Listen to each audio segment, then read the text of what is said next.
Come in, Russ. Thank you. Now, you wanted to consult me about your class presentation on nanotechnology. You were due to give it next week, aren't you? That's right, and I'm really struggling. I chose the topic because I didn't know much about it and wanted to learn more, but now I've read so much about it, in a way there's too much to say. I could talk for much longer than the 20 minutes I've been allocated. Should I assume the other students don't know much and give them a kind of general introduction? Or should I try and make them share my fascination with a particular aspect? You could do either, but you'll need to have it clear in your own mind. Then I think I'll give an overview. Okay. Now, one way of approaching this is to work through developments in chronological order. Uh-huh. On the other hand, you could talk about the numerous ways that nanotechnology is being applied. You mean things like thin films on camera displays to make them water repellent and additives to make motorcycle helmets stronger and lighter? Exactly. Or another way would be to focus on its impact in one particular area, say medicine or space exploration. That would make it easier to focus. Perhaps I should do that. I think that would be a good idea. Right. How important is it to include slides in the presentation? They aren't essential by any means. And there's a danger of tailoring what you say to fit whatever slides you can find.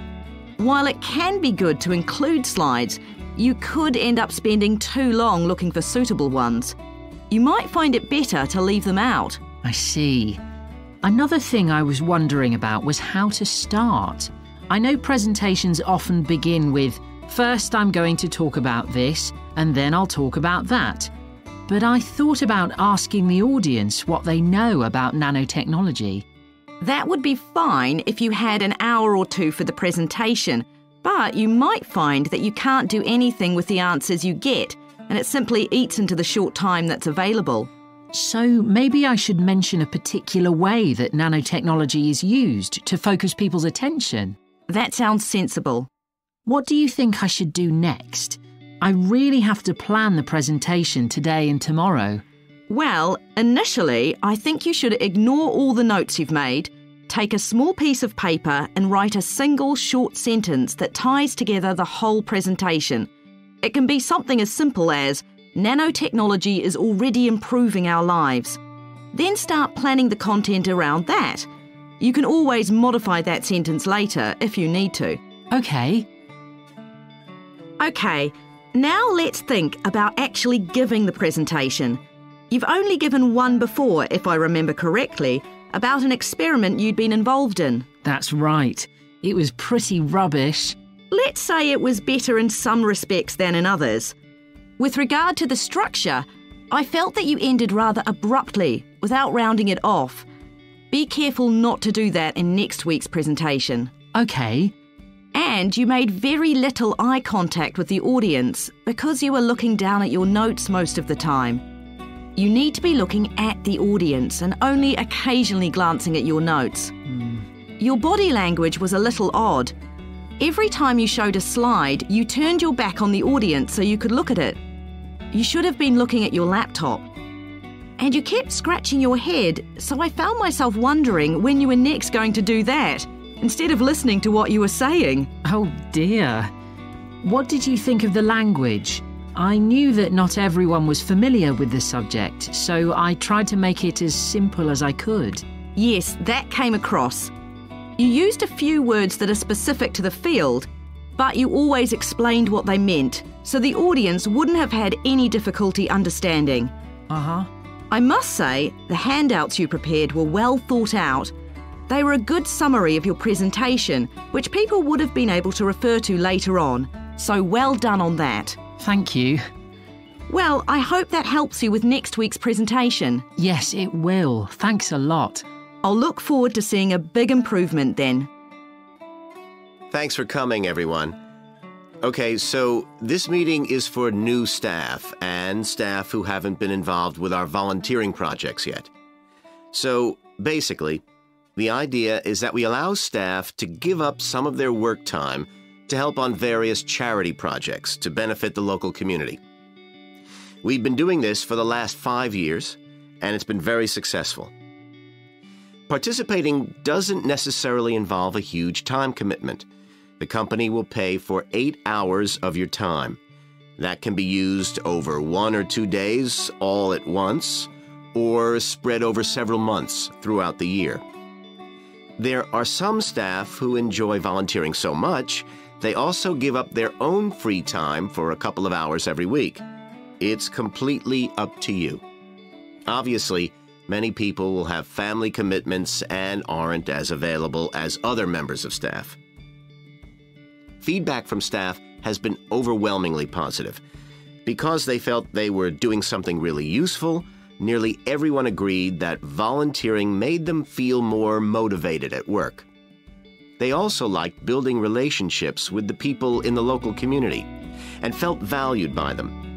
1 or 2 people also said it was a good thing to have on their CVs. One particularly successful project last year was the Get Working project. This was aimed at helping unemployed people in the area get back to work.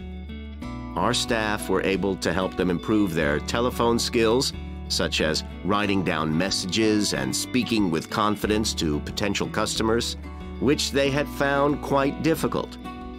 This is something many employers look for in job applicants, and something we all do without even thinking about every day at work. We've got an exciting new project starting this year. Up until now, we've mainly focused on projects to do with education and training. And we'll continue with our reading project in schools and our work with local charities. But we've also agreed to help out on a conservation project in Redfern Park. So if any of you fancy being outside and getting your hands dirty, this is the project for you. I also wanted to mention the annual Digital Inclusion Day, which is coming up next month. The aim of this is to help older people keep up with technology. And this year, instead of hosting the event in our own training facility, we're using the ICT suite at Hill College, as it can hold far more people. We've invited over 60 people from the Silver Age Community Center to take part, so we'll need a lot of volunteers to help with this event. If you're interested in taking part, please go to the volunteering section of our website and complete the relevant form. We won't be providing any training for this, but you'll be paired with an experienced volunteer if you've never done it before. By the way, don't forget to tell your manager about any volunteering activities you decide to do. The participants on the Digital Inclusion Day really benefited. The majority were in their 70s, though some were younger, and a few were even in their 90s. Quite a few owned both a computer and a mobile phone, but these tended to be outdated models. They generally knew how to do simple things like send texts, but weren't aware of recent developments in mobile phone technology. A few were keen to learn, but most were quite dismissive at first. They couldn't see the point of updating their skills. But that soon changed.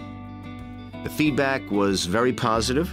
The really encouraging thing was that participants all said they felt much more confident about using social media to keep in touch with their grandchildren, who prefer this form of communication to phoning or sending emails. A lot of them also said playing online games would help them make new friends and keep their brains active. They weren't that impressed with being able to order their groceries online, as they liked going out to the shops, but some said it would come in handy if they were ill or the weather was really bad.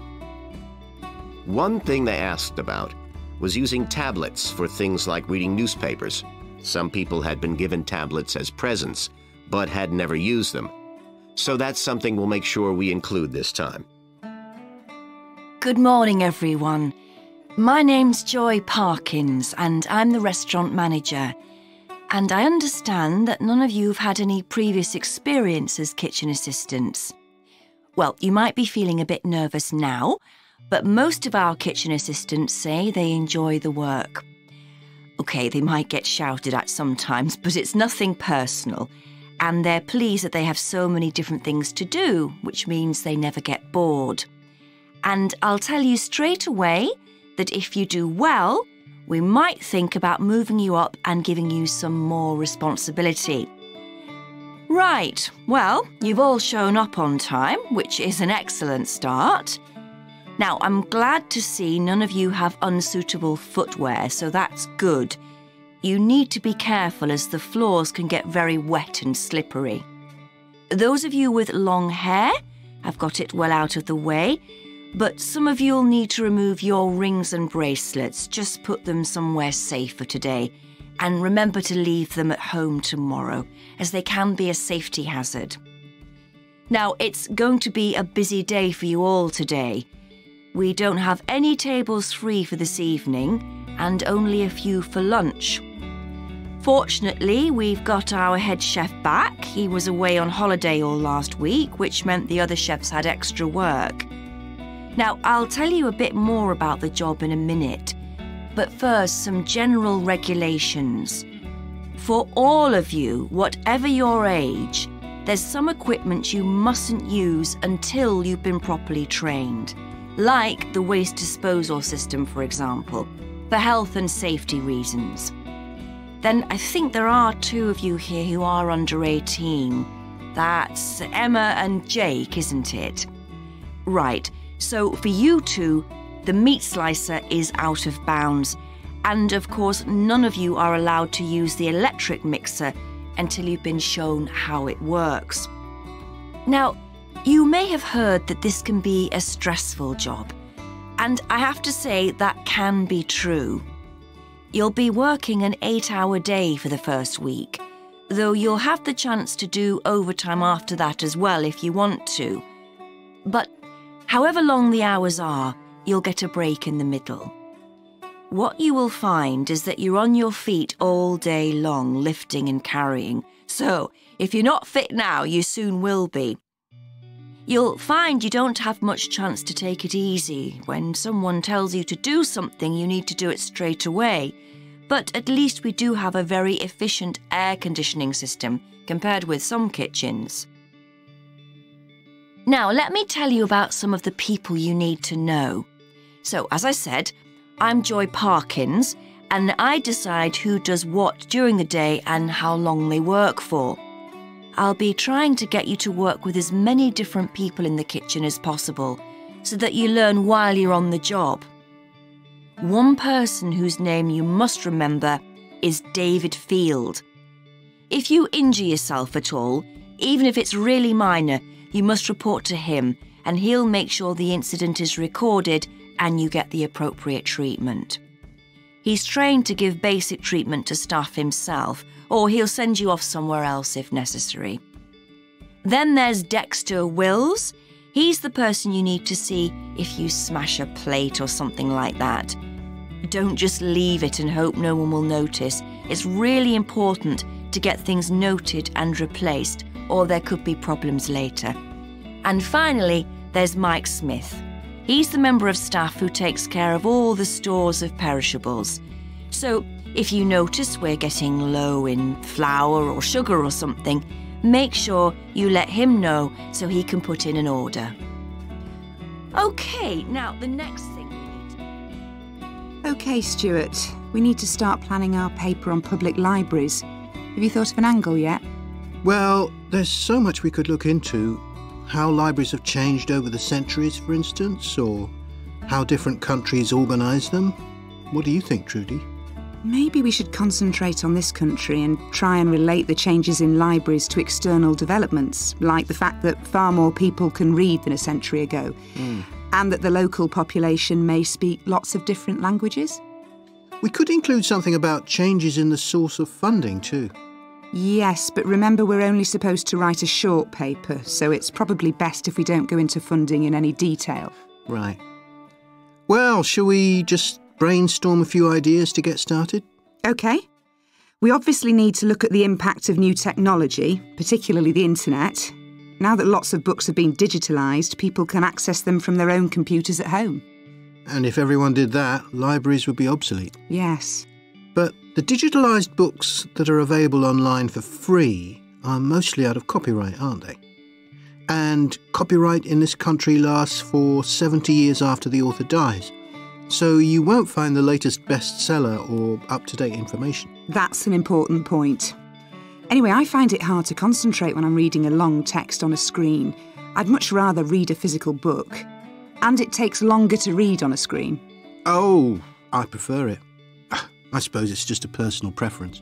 I expect the libraries will go on evolving in the next few years. Some have already become centres where community activities take place, like local clubs meeting there. I think that'll become even more common. I'd like to think so. And that they'll still be serving their traditional function, but I'm not so sure. There are financial implications after all. What I'm afraid will happen is that books and magazines will all disappear and there'll just be rows and rows of computers. They won't look anything like the libraries we're used to. Well, we'll see. I've just had an idea. Why don't we make an in-depth study of our local public library as background to our paper? Yes, that'd be interesting, and raise all sorts of issues. Let's make a list of possible things we could ask about, then work out some sort of structure. For instance, we could interview some of the staff and find out whether the library has its own budget or if that's controlled by the local council. And what their policies are. I know they don't allow food, but I'd love to find out what types of noise they ban. There always seems to be a lot of talking, but never music. I don't know if that's a policy or it just happens. I've often wondered. Then there are things like how the library is affected by employment laws. I suppose there are rules about working hours, facilities for staff and so on. Right. Then there are other issues relating to the design of the building and how customers use it. Like, what measures does the library take to ensure their safety? They'd need floor coverings that aren't slippery, and emergency exits, for instance. Oh, and another thing, there's the question of the kind of insurance the library needs to have, in case anyone gets injured. Yes, that's something else to find out. You know something I've often wondered? What's that? Well, you know they've got an archive of local newspapers going back years. Well, next to it, they've got the diary of a well-known politician from the late 19th century. I wonder why it's there. Do you know what his connection was with this area? No idea. Let's add it to our list of things to find out. Oh, I've just thought, you know, people might ask in the library about local organisations like sports clubs. Well, I wonder if they keep a database or whether they just look online. Right. I quite fancy finding out what the differences are between a library that's open to the public and one that's part of a museum, for example. They must be very different. Then something else I'd like to know is...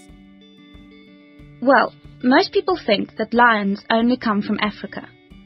And you would be forgiven for thinking this, because in fact most lions do come from Africa. But this hasn't always been the case. If we go back 10,000 years, we would find that there were lions roaming vast sections of the globe. But now, unfortunately, only very small sections of the lion's former habitat remain. My particular interest is Asiatic lions, which are a subspecies of African lions. It's almost 100,000 years since the Asiatic lion split off and developed as a subspecies. At one time, the Asiatic lion was living as far west as Greece, and they were found from there in a band that spread east through various countries of the Middle East, all the way to India.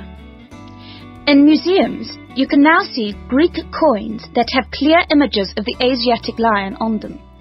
Most of them are dated at around 500 BC. However, Europe saw its last Asiatic lion roaming free 2,000 years ago. Over the next 1900 years, the numbers of Asiatic lions in the other areas declined steadily. But it was only in the 19th century that they disappeared from everywhere but India. So, how can you tell an Asiatic lion from an African lion, with which you're probably more familiar? Well, in general, Asiatic lions are not as big as African lions. The colour is more or less the same, but the appearance of the mane is different. That's the hair around the lion's face and neck. The Asiatic lion's mane is noticeably shorter than the African lion's. Asiatic lions also have a long fold of skin on their undersides, whereas not many African lions have this. Well, I'd like to talk to you now about the Gir Sanctuary in India. That's where I've just come back from. The sanctuary was established specifically to protect the Asiatic lion. It's 1,450 square kilometers in area, and most of it is forest. There are now around 300 Asiatic lions in India, and almost all of them are in this sanctuary. But despite living in a sanctuary, which makes them safe from hunters, they still face a number of problems that threaten their survival. One of these is the ever-present danger of disease. This is what killed more than a third of Africa's Serengeti lions in 1994, and people are fearful that something similar could happen in the Gir sanctuary and kill off many of the Asiatic lions there. India's lions are particularly vulnerable because they have a limited gene pool. The reason for this is interesting. It's because all of them are descended from a few dozen lions that were saved by a prince who took a particular interest in them. He was very wealthy, and he managed to protect them. Otherwise, they'd probably have died out completely. When you see the Asiatic lion in India, what you sense is enormous vitality. They're very impressive beasts, and you would never guess that they had this vulnerability when you look at them. The Asiatic lions don't have the Gir sanctuary to themselves, I should add. They actually share it with about 2,000 farmers. A significant proportion of the lion's diet is made up of the livestock of these farmers, goats, chickens, and so on, as much as a third, in fact. And they've even been known to attack humans, especially in times of drought. One final piece of interesting information. In ancient India, one of the greatest tests of leadership for a man was to fight a lion. Now, it seems, in modern India, it will be a great test to see if the lion can be saved. I'm sure this is something that all of you will share concern for too. That is the end of section 4. You now have half a minute to check your answers. The participants on the Digital Inclusion Day really benefited. The majority were in their 70s, though some were younger, and a few were even in their 90s. Quite a few owned both a computer and a mobile phone, but these tended to be outdated models. They generally knew how to do simple things like send texts, but weren't aware of recent developments in mobile phone technology. A few were keen to learn, but most were quite dismissive at first. They couldn't see the point of updating their skills. But that soon changed. The feedback was very positive. The really encouraging thing was that participants all said they felt much more confident about using social media to keep in touch with their grandchildren, who prefer this form of communication to phoning or sending emails. A lot of them also said playing online games would help them make new friends and keep their brains active. They weren't that impressed with being able to order their groceries online, as they liked going out to the shops, but some said it would come in handy if they were ill or the weather was really bad. One thing they asked about was using tablets for things like reading newspapers. Some people had been given tablets as presents, but had never used them. So that's something we'll make sure we include this time. Good morning, this is Burnham Tourist Office, Martin speaking. Oh, hello. I saw a poster about free things to do in the area, and it said people should phone you for information. I'm coming to Burnham with my husband and 2 children for a few days on June the 27th, or possibly the 28th. And I'd like some ideas for things to do on the 29th. Yes, of course. Okay. Then let's start with a couple of events especially for children.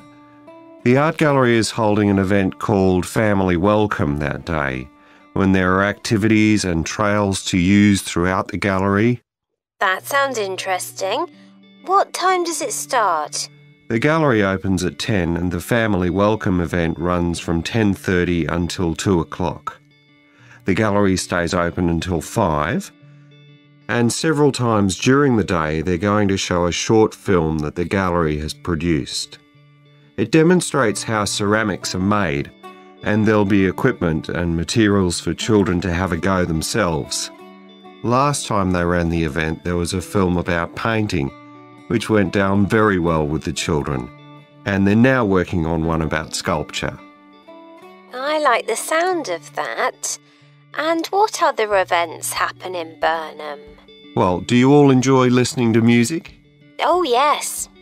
Well, there are several free concerts taking place at different times, 1 or 2 in the morning, the majority at lunchtime and a couple in the evening, and they range from pop music to Latin American. The Latin American could be fun. What time is that? It's being repeated several times in different places. They're performing in the Central Library at 1 o'clock, then at 4 it's in the City Museum, and in the evening at 7:30 there's a longer concert in the theatre. Right. I'll suggest that to the rest of the family. Something else you might be interested in is the boat race along the river. Oh, yes. Do tell me about that. The race starts at Offord Marina to the north of Burnham and goes as far as Summer Pool. The best place to watch it from is Charlesworth Bridge, though that does get rather crowded. And who's taking part? Well, local boat clubs, but the standard is very high. One of them came first in the West of England Regional Championship in May this year. It was the first time a team from Burnham has won. It means that next year they'll be representing the region in the National Championship. Now, I've heard something about Paxton Nature Reserve. It's a good place for spotting unusual birds, isn't it? That's right, throughout the year. There is a lake there as well as a river, and they provide a very attractive habitat. So it's a good idea to bring binoculars if you have them. And just at the moment you can see various flowers that are pretty unusual. The soil at Paxton isn't very common. They're looking good right now. Right. My husband will be particularly interested in that. And there's going to be a talk and slideshow about mushrooms, and you'll be able to go out and pick some afterwards and study the different varieties. Uh-huh. And is it possible for children to swim in the river? Yes, part of it has been fenced off to make it safe for children to swim in. It's very shallow and there's a lifeguard on duty whenever it's open. The lake is too deep, so swimming isn't allowed there. OK, we must remember to bring their swimming things in case we go to Paxton. How long does it take to get there by car from Burnham? About 20 minutes, but parking is very limited, so it's usually much easier to go by bus, and it takes about the same time. Right. Well, I'll discuss the options with the rest of the family. Thanks very much for all your help. You're welcome. Goodbye. Bye.